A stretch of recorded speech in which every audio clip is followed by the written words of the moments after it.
les modes alternatifs de règlement de litige ne sont pas usités.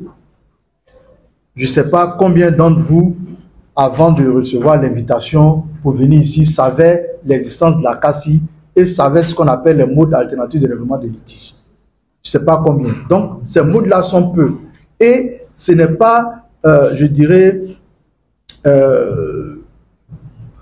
l'amalgame de la CACI, hein. Les noms que nous donnons là, vous prenez tous les centres de la sous-région, aucun centre ne fait ça. Aucun centre n'a ce nom que nous on a eu là. Il n'y en a pas. Si nous on a 317 dossiers reçus en arbitrage, ils n'ont même pas la moitié.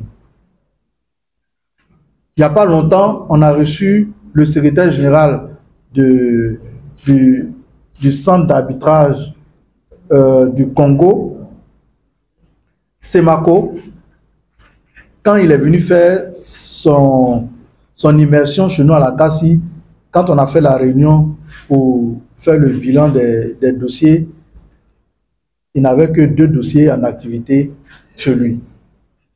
C'est l'amalgame de quasiment tous les centres. Et c'est ce qui motive notre démarche de promotion. Mais nous sommes en avance. En Côte d'Ivoire, à Abidjan, il y a 2 centres d'arbitrage. Il y a la CACI et il y a le centre d'arbitrage de la CCJA. Vous avez sans doute entendu parler du centre d'arbitrage de la CCJA. Alors, sinon on a 10 affaires, ils en ont peut-être une. Si ils ont 2 affaires, nous on en a 20. Donc, côté statistique, on n'est pas vraiment mal loti. Dans toute la sous-région, les modes alternatifs de règlement de litige n'ont pas encore pris leur envol. Mais nous, nos statistiques là, et quand on va faire nos statistiques en 2025, forcément il y aura une évolution. Parce que depuis 2 ans, hein, la GIZ nous a accompagnés. Et je vais vous dire, on allait à Bondoukou. On allait faire une séance de sensibilisation à Bondoukou. Dès qu'on a fini, la semaine qui a suivi, il y a 2 opérateurs économiques de Bondoukou qui nous ont écrit pour dire que nous sommes ici, nous sommes dans la NACAD, nous sommes obligés de travailler ensemble. Mais ça fait près de 5 ans, on ne se parle plus. Quand vous êtes venu parler, vous dites que vous pouvez nous aider, aidez-nous. On les a mis en rapport, on a pu régler leur affaire. C'est parce qu'on y est allé qu'ils ont su qu'on existait. Ok? Bien, vous avez parlé de la communication. Hein? J'ai failli dire malheureusement, c'est pas malheureusement. On a dit la confidentialité, ça importe pour les opérateurs économiques. Donc, nos audiences ne sont pas publiques. Quand vous venez à la CACI, les arbitres, ils sont habillés en civil. Même quand vous avez un avocat, l'avocat vient en civil. Et c'est le tribunal arbitral, les parties et les avocats qui sont dans la salle. On ne sait même pas. Nous sommes au sein de la Chambre de commerce et d'industrie de Côte d'Ivoire. Vous ne saurez même pas qu'il y a une audience. Il n'y a pas de rôle. Quand vous partez au tribunal du commerce, il y a le rôle. Le rôle, c'est la liste des affaires qui vont passer à l'audience. Donc vous venez, vous voyez, tant, ça n'existe pas chez nous. Donc la communication, ce n'est pas possible. Vous ne pourrez pas faire de reportage là-dessus. Voilà, vous voyez. Bon, quelqu'un disait quels sont les avantages et les inconvénients. Peut-être que c'est un inconvénient de ne pas pouvoir rendre public. J'ai parlé d'un dossier de 130 milliards. C'est l'une de nos fiertés. Malheureusement, on ne peut pas communiquer dessus. En d'autres lieux, on aurait pris le courrier des 2 parties. Vous voyez, un tribunal arbitral qui rend une décision sur 130 milliards et puis les 2 parties écrivent pour féliciter la CACI. On aurait pris ça même pour coller partout à Abidjan pour dire venez à la CACI. Mais malheureusement, on ne peut pas le faire. Même quand je vous dis 2 sociétés, si je dis le nom d'une des sociétés, on poursuit la CACI. Donc, c'est l'un de nos inconvénients aussi.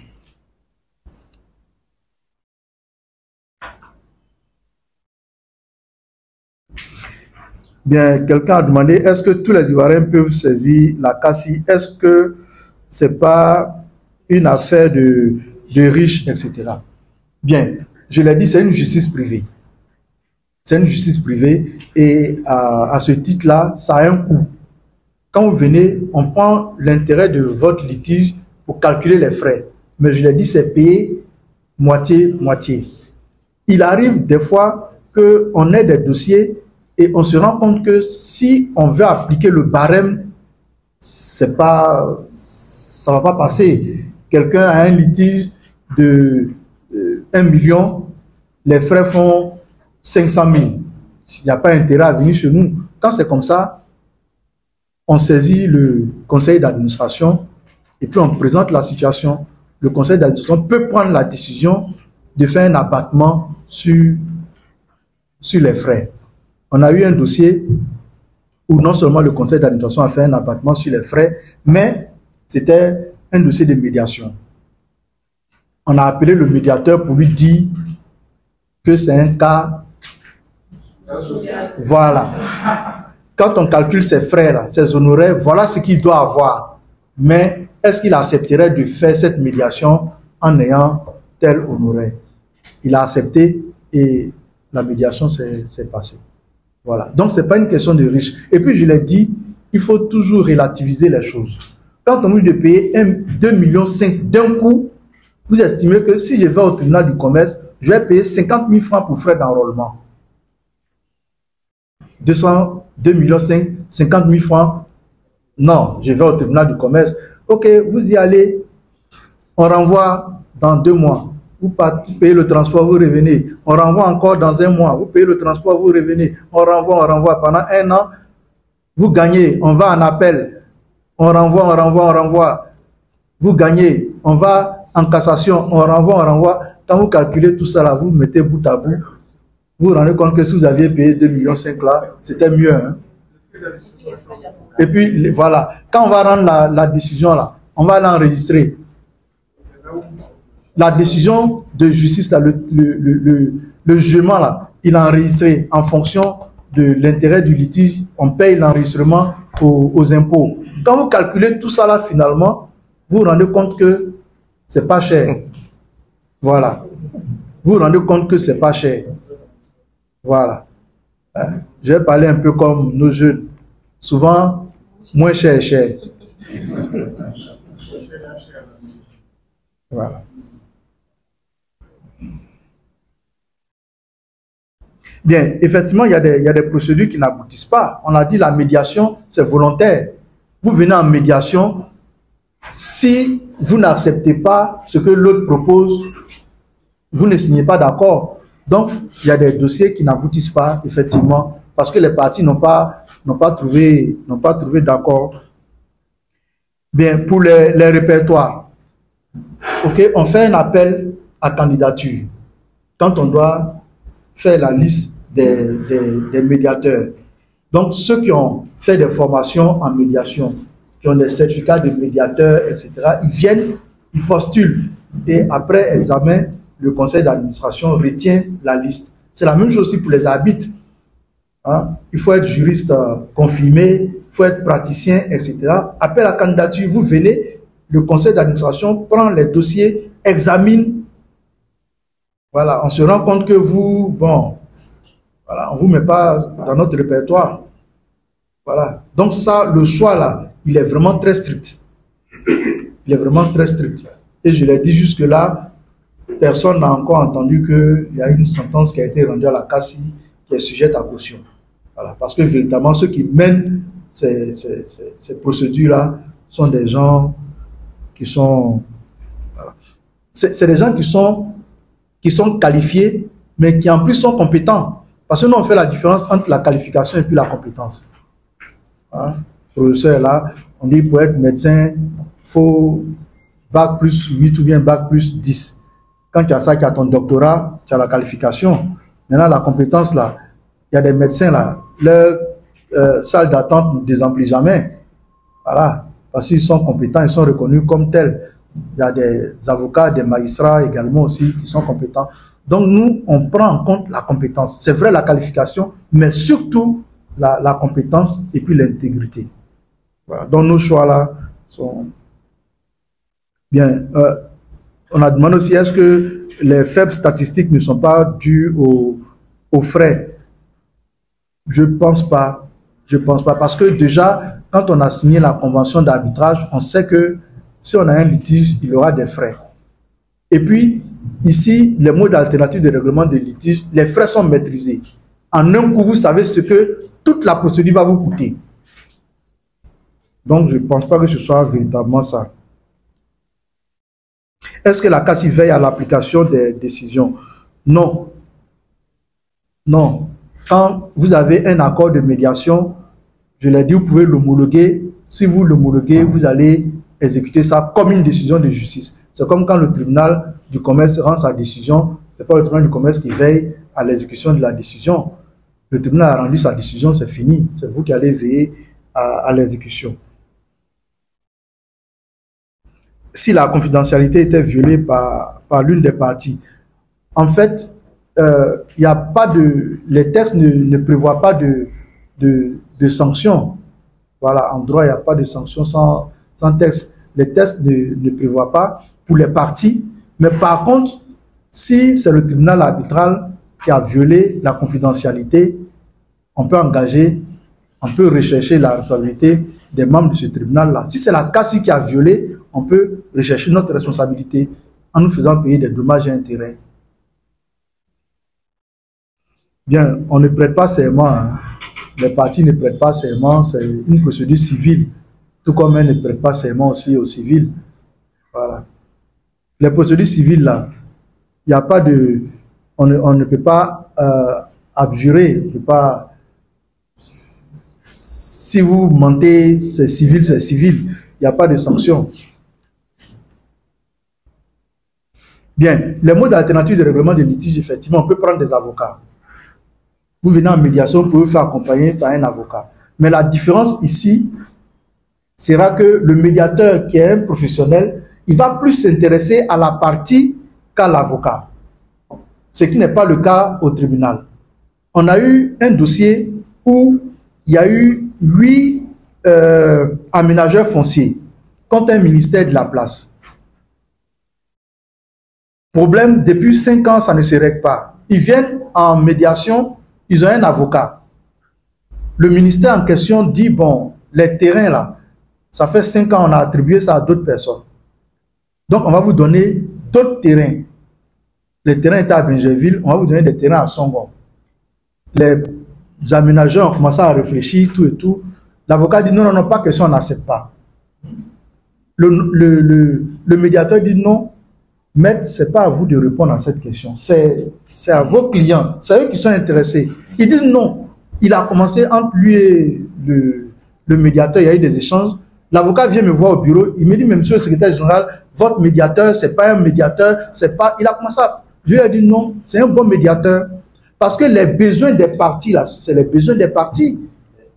Dit, moi j'accepte de prendre un terrain à Benjerville en contrepartie d'un terrain que j'avais, non, à Songo, en contrepartie d'un terrain que j'avais à Benjerville. Ça, c'est l'affaire de l'aménageur foncier.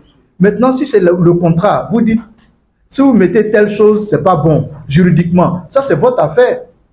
Mais finalement, on avait compris quoi? C'est que les aménageurs fonciers là demandaient 9 milliards de dommages et intérêts à ce ministère-là. Si lui, avocat, il a arrimé ses honoraires sur les 9 milliards, s'il dit il y a 10% dessus, donc lui, ce qui l'intéresse, c'est l'argent. Si vous partez sur l'histoire de terrain, ça ne l'arrange plus. Donc, vous voyez, donc le médiateur a compris qu'il faut se baser sur les parties. Donc, si vous venez en médiation avec votre avocat, on va, je ne dirais pas qu'on ne va pas écouter l'avocat, hein, mais c'est vous qui allez parler. C'est parce que c'est votre affaire. Voilà pourquoi je dis que les modes alternatifs de règlement des litiges restituent aux parties le règlement de leur affaire. Si vous allez en arbitrage aussi, c'est la même chose. Arbitrage, là, pour ceux qui sont déjà allés au tribunal. Quand vous allez au tribunal du commerce et autres, là, c'est échange d'écriture. Vous écrivez, vous donnez, on donne à votre adversaire, il répond, on vient, on vous donne. Mais on ne peut pas tout mettre dans les écrits. Des fois, il est mieux de s'expliquer, de parler. Vous allez expliquer des choses. Même quand vous avez un avocat, vous avez des connaissances techniques que l'avocat n'a pas. Or, au tribunal, c'est l'avocat qui va venir défendre votre dossier.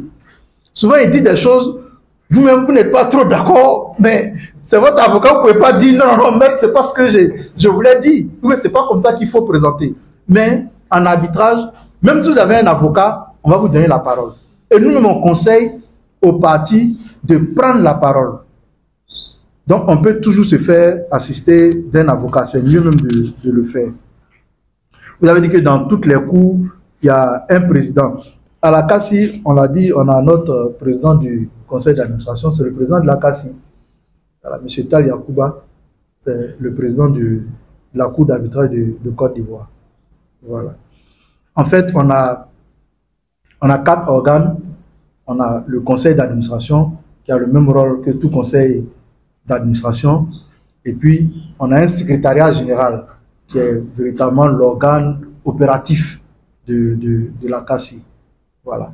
On a un comité des arbitres, experts et médiateurs.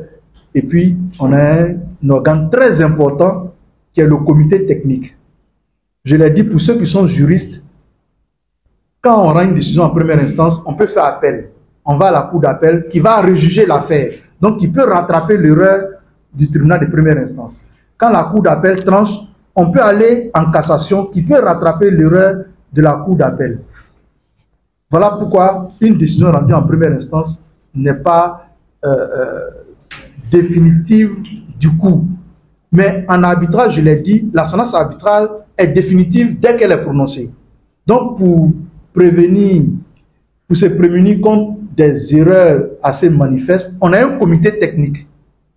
Lorsque le tribunal arbitral va finir d'instruire le dossier, il le met en délibéré. Il fait un projet de sentence arbitrale. Le projet de sentence arbitrale est soumis à l'examen de ce comité technique-là, qui a 7 membres permanents, 2 magistrats, 2 avocats, un notaire, un expert comptable et une personnalité du monde des affaires. Ce comité technique va examiner le projet de sentence arbitrale. Le secrétaire général va examiner aussi le projet. C'est après ce filtre-là que le tribunal arbitral va venir prononcer la sentence arbitrale. Donc, on se prémunit quand même contre les erreurs manifestes. Voilà. Bien, vous demandez, on est en train de faire la promotion, etc. Si on est assailli de dossiers, ce qu'on souhaite, hein, est-ce qu'on pourra soutenir le rythme de résolution? Oui, effectivement, on peut soutenir parce qu'on a plus de 100 arbitres inscrits dans notre répertoire. En plus, on a des arbitres nationaux, des arbitres ivoiriens, des arbitres africains et des arbitres occidentaux. Voilà. Donc, on a vraiment assez d'arbitres déjà dans notre répertoire pour pouvoir suivre les procédures. Et on l'a dit, les procédures ne durent pas plus de 6 mois. Donc, il y aura forcément un roulement. Et puis, exceptionnellement, on peut toujours nommer des arbitres qui ne sont pas dans notre répertoire. Bien. L'intervenant aussi a dit, il dit, le tribunal du commerce est né après la CACI, mais le tribunal du commerce a plus d'affaires que la CACI. Bon, je dirais, c'est parce que c'est le public et puis le privé, hein, déjà. Je pense que les PMI et autres là sont plus visités que les choses. Bon, c'est un peu chose. Mais aussi, je l'ai dit, hein, la justice étatique, c'est la voie communément reconnue pour le règlement des litiges.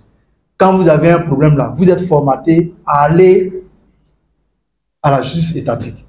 Donc, quand les commerçants ont un problème entre eux, ils sont formatés à aller au tribunal du commerce. Quand un particulier a un problème avec un commerçant, il est formaté à aller au tribunal du commerce. Voilà. C'est ce qui fait qu'ils ont plus d'affaires que nous. Sinon, voilà, c'est pas autre chose. Non, nous ne reprochons rien. Hein. Voilà. Mon secrétaire général adjoint me rappelle que je devais parler de la médiation judiciaire. Ça, c'est très, très important. Il y a la loi 2023-419. Loi 2023-419 du 22 mai 2023 qui parle de la médiation judiciaire. Aujourd'hui, l'État a tellement compris l'importance du règlement des litiges par les modes alternatifs de règlement des litiges, notamment par la médiation, que cette loi-là permet aux parties qui sont déjà au tribunal ou devant la cour d'appel de dire à la juridiction: Monsieur le juge, on souhaiterait que vous suspendiez la procédure, on va aller en médiation. Si on s'entend, notre accord là, vous allez mettre ça dans votre jugement. Vous allez homologuer. Si on ne s'entend pas, vous continuez la procédure. Cette même loi permet aussi aux parties de demander au juge, parce que souvent, les parties vont à la justice. Et puis, pendant la procédure, elles comprennent que mais on aurait pu régler ça entre nous. Si c'est le cas, vous pouvez dire à la juridiction de suspendre la procédure et vous allez en médiation. Dans ce cas-là, cette juridiction peut désigner un médiateur ou peut vous envoyer à la CACI. Et ça, c'est très, très important. Je vous ai parlé d'une procédure que moi j'ai eue en 2004, mais quand les parties étaient devant moi, je vous assure que mon sentiment était de me dire, mais qu'est-ce que ces parties-là font devant moi? C'était un riche transporteur taudienné qui était décédé, qui avait des enfants de plusieurs lits. Sa succession était chaotique parce qu'on estimait qu'il avait 4 femmes. Celle-là, ses enfants ne pouvaient pas hériter parce qu'elle est venue. L'autre, c'est moi qui, quand j'ai cassé bois pour aller chauffer l'eau, c'est moi qui... Donc, il y avait des problèmes de personnes. C'était pas autre chose que des problèmes de personnes. Mais devant moi, je me dis, tel qu'ils sont en train de faire là, on va finir par nommer un administrateur pour gérer la succession. Quand on nomme un administrateur pour gérer une succession, c'est fini, ça vous échappe. À l'époque, si cette loi-là existait, moi, je leur aurais dit, arrêtez les procédures judiciaires, allez vous entendre. Asseyez-vous et entendez-vous. Je leur ai dit, mais cette loi n'existait pas. Aujourd'hui, si vous avez un litige, vous pouvez demander au juge de suspendre la procédure judiciaire là, et puis aller en médiation. Le juge aussi peut vous proposer cela. Ça montre véritablement la force de la médiation et l'État a compris que il faut véritablement aller en médiation.